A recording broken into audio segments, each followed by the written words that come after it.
Well, good evening, everyone. I'm Jacob Young with This Week in Sports. The field is set for this year's Final Four in San Antonio. Like any other year, the madness is in full swing, but that doesn't mean we should look past the Loyola Chicago Ramblers, tied for the lowest seed ever in the Final Four. They won their first 3 rounds by a combined 4 points before knocking off Kansas State in the Elite Eight. Loyola will take on 3-seed Michigan for a bid in the championship game.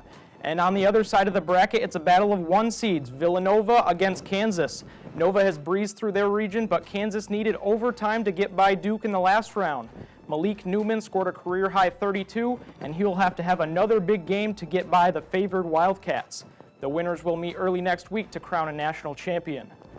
Odell Beckham Jr. wants to be the highest-paid player in the NFL, but the Giants are not seeing eye-to-eye with him on this one.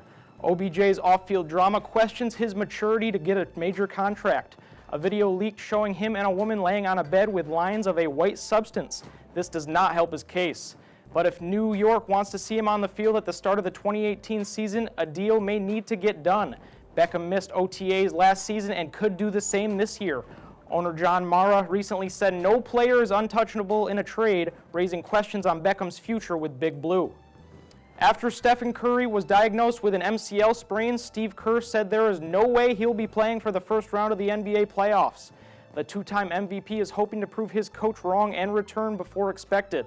But this is familiar territory for the Warriors after Kevin Durant missed time for an MCL sprain in last year's playoffs. Curry was averaging over 26 points and 6 assists per game, and he'll be reevaluated in 3 weeks. Currently, Golden State sits comfortably with the 2 seed in the Western Conference, 5.5 games behind the Houston Rockets. And the Marist baseball team won their first conference series of the season against Monmouth over the weekend. In the rubber match on Sunday, junior Randy Taveras lined a walk-off single into left field in the bottom of the 10th. Marist jumped out to a 3-0 lead thanks in part to a solo shot by freshman Reese Artemage, the first of his collegiate career.